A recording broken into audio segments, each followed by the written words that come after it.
स्वागत है आपका अपने चैनल एकलव्य स्टडी पॉइंट पे और मेरा नाम है सचिन। और आज की इस वीडियो में हम क्लास 12th की हिंदी कोर पढ़ने वाले हैं। किताब का नाम है आरोह और कविता का नाम है कविता के बहाने। और इसकी इजी एक्सप्लेनेशन, बहुत ही आसान तरीके से व्याख्या मैं आपको देने वाला हूं। आइए वीडियो को स्टार्ट करते हैं।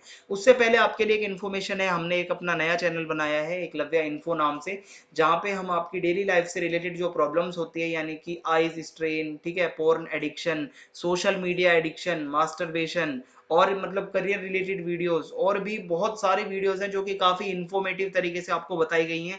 आप इस चैनल को जरूर देखना, ठीक है, और ये आपके लिए काफी ज्यादा मतलब अच्छा चैनल होगा। आगे देखते हैं। आप मुझे इंस्टाग्राम पे फॉलो कर सकते हैं, मेरा यूजर नेम आपके सामने है। आपकी कोई प्रॉब्लम, कोई दिक्कत हो, आप आगे मुझसे पूछ सकते हैं। तो सबसे पहले हम परिचय देखते हैं कविता का। तो आज की कविता के जो कवि हैं वो है कुंवर नारायण जी, ठीक है। और इस कविता में जो कवि हैं उन्होंने क्या बताया है, जो कविता होती है उसकी क्या शक्ति होती है, यानी कि कविता की शक्ति पर प्रकाश डाला है। और कवि का मानना है कि कविता चिड़िया की तरह भी होती है, जो कि जैसे कि चिड़िया उड़ान भरती है, कविता भी उड़ान भरती है। कविता का मतलब यही है जो हम पोएम वगैरह पढ़ते हैं, ठीक है। और कविता फूलों की तरह भी होती है, जैसे फूल खिलते हैं वैसे कविता भी खिलती है। अब कैसे खिलती है वो हम अंदर कविता में पढ़ेंगे। और कविता बच्चों के खेल की तरह भी होती है। तो ये इस कविता के अंदर बताया गया है। और कवि ने टोटल इस कविता के अंदर क्या किया है कि कविता के अस्तित्व से जुड़े हुए कुछ महत्वपूर्ण सवाल उठाए हैं, ठीक है। अब इसका संदर्भ आपको बता देता हूं, जो कि हर तरीके के काव्यांश में चलेगा। तो प्रस्तुत काव्यांश हमारी पाठ्यपुस्तक आरोह भाग 2 में संकलित कवि कुंवर नारायण द्वारा रचित कविता कविता के बहाने से लिया गया है। यह कविता कुंवर नारायण जी के कविता संग्रह है, इन दिनों में मूल रूप से संकलित है। यानी कि आज की जो हमारी कविता है वो कहां से ली गई है, इनका एक पूरा एक बड़ा कविता संग्रह है, उसमें से एक कविता है, ठीक है, जो यहाँ से हमारे सिलेबस में डाल दी गई है। और उस कविता संग्रह का नाम क्या है, इन दिनों। अब आगे देखते हैं, इसकी लाइनें पढ़ते हैं। कविता एक उड़ान है चिड़िया के बहाने, कविता की उड़ान भला चिड़िया क्या जाने, बाहर भीतर इस घर उस घर, कविता के पंख लगा उड़ने के माने, चिड़िया क्या जाने। अब इसका प्रसंग क्या है देखते हैं। कवि ने कविता के अस्तित्व से जुड़े कुछ महत्वपूर्ण सवाल उठाए हैं। और प्रस्तुत कविता में कवि ने कविता की तुलना चिड़िया से की है। बेसिकली ये जो काव्यांश है इसके अंदर जो कविता की तुलना है मूलतः चिड़िया से की गई है, ठीक है। उससे अगला जो काव्यांश होगा उसमें फूल से करी जाएगी तुलना। तो आइए पहले चिड़िया वाले में देखते हैं क्या है। तो लाइनें तो मैंने आपको पढ़ के बता दी, अब इसकी व्याख्या देखते हैं। कवि कहता है कि कविता भी चिड़िया की तरह उड़ान भरती है, ठीक है। जैसे कि चिड़िया उड़ान भरती है, कविता भी भरती है, लेकिन इन दोनों की उड़ानों में एक फर्क है। अब वो सबसे बड़ा फर्क क्या है, देखो वही आपको समझना है। क्योंकि चिड़िया की उड़ान एक निश्चित सीमा तक होती है। देखो चिड़िया उड़ती है तो उसकी एक लिमिट होती है कि भाई हाँ इतनी ऊपर तक जा सकती है। लेकिन कविता जो है वो भावों की और विचारों की उड़ान है, जिसकी कोई सीमा नहीं होती। और कविता जो है वो हर तरीके के बंधन से मुक्त होती है, यानी कि उसकी उड़ान अनंत है, ठीक है। ये सबसे बड़ा इसका एक डिफरेंस हो जाएगा। और कविता ना केवल घर के भीतर होने वाली गतिविधियों पर लिखी जाती है, बल्कि बाहर के संसार को भी व्यक्त करती है। ये हम सभी को पता है कि कविता के अंदर जो एक कवि होता है उसके अंदर ये टैलेंट होता है कि वो घर के अंदर और घर के बाहर दोनों तरीके की गतिविधियों पर लिख सकता है। वह कभी इस घर के बारे में लिखी जाती है तो कविता कभी उस घर के बारे में भी लिखी जाती है। कविता किस प्रकार कल्पना के पंख लगाकर सब जगह घूम जाती है, यह उस बेचारी चिड़िया की समझ से परे है। क्योंकि जब कवि कविता लिख रहा होता है, रचना कर रहा होता है, तो कवि भी कल्पना करता है कि कैसे कविता को लिखना है। तो वो कल्पना के पंख लगा के जो कविता उड़ती है, इसको देख के चिड़िया भी मतलब घबरा जाती है कि कविता तो मुझसे भी ज्यादा शक्तिशाली है। अब देखते हैं आगे। इसका मतलब यही है अर्थात कि प्रकृति की एक सीमा होती है, एक लिमिट होती है, जबकि कविता अनंत है। अगला काव्यांश है, इसमें कविता की तुलना मूलतः एक फूल के साथ की गई है, ठीक है। तो कविता एक खिलना है फूलों के बहाने, कविता का खिलना भला फूल क्या जाने, बाहर भीतर इस घर उस घर, बिना मुरझाए महकने के माने, फूल क्या जाने। अब इसमें इसका प्रसंग देखते हैं क्या है। इस काव्यांश में कवि ने कविता की तुलना फूलों से की है, ठीक है। तो काफी आसान तरीके से आपको समझ में आ रहा होगा। अब इसकी व्याख्या देखते हैं।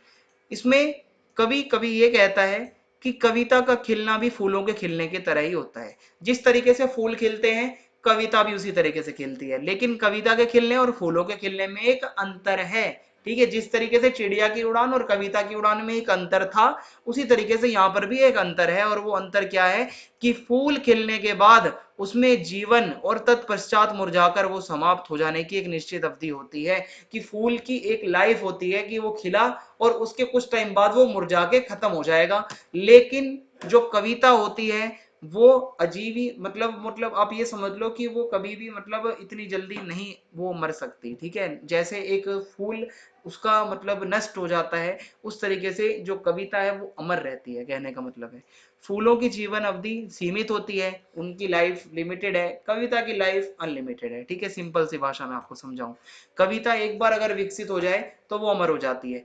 फूल तो बेचारा एक दिन गंध रहित हो जाता है, किंतु कविता बिना मुरझाई महकती रहती है, ठीक है। फूल का एक दिन ऐसा जरूर आएगा, चाहे कोई भी सुंदर फूल हो, एक दिन उसके अंदर से खुशबू जानी है और उसको मुरझाना है। लेकिन कविता ना तो कभी मुरझाएगी और ना ही कभी उसके अंदर से खुशबू जाएगी, ठीक है।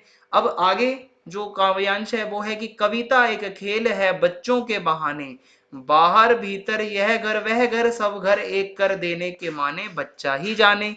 अब इसमें कविता की तुलना बच्चों के खेल से कर दी गई है, ठीक है। इस काव्यांश में कवि ने कविता की तुलना बच्चों की क्रीड़ा से की है तथा कविता का इसमें सुंदर तरीके से वर्णन किया है। आइए देखते हैं क्या इसकी व्याख्या होगी।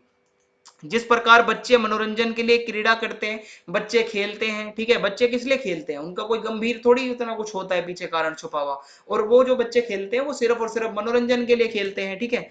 और उसी प्रकार कविता रचना भी कवि की एक क्रीड़ा है, लीला है। उसी तरीके से कवि भी खेलता है, किससे खेलता है, कविता की रचना करते हुए कवि भी एक खेल खेल रहा होता है, ठीक है। और जिस प्रकार बच्चे खेल खेलते हुए कभी घर जाते हैं, कभी बाहर भागते हैं, उनके मन में अपने पराये का भेद नहीं होता, ठीक है। वे खेल खेल में सभी को अपना बना लेते हैं, बच्चों में थोड़ी इतना दिमाग होता है।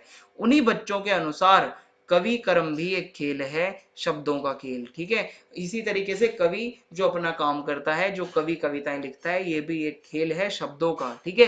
कवि शब्दों के माध्यम से अपने मन के बाहरी संसार के, अपनों के परायों के, सभी की भावनाओं का सम्मान करके उनका मतलब जो भी होता है भावनाओं को व्यक्त करता है अपने कविता के द्वारा, ठीक है। तो कवि भी किसी के साथ भेदभाव नहीं करता। अब इसका विशेष आपको बता दूं, काफी ये आसान कविता थी, मैंने आपको समझा दी है। इसका विशेष जो कि आप हर काव्यांश में लिख सकते हो। कविता की भाषा सरल साहित्यिक खड़ी बोली है, प्रश्न शैली का प्रयोग करने से कविता रोचक हो गई है। कवि ने अलंकारों का काफी सुंदर प्रयोग किया है। कवि की भाषा लयात्मक, काव्यात्मक तथा भावानुरूप है।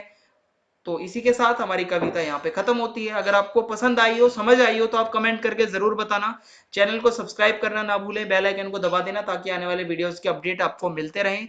वीडियो को ज्यादा से ज्यादा शेयर कर दीजिए। जय हिंद, जय भारत, धन्यवाद।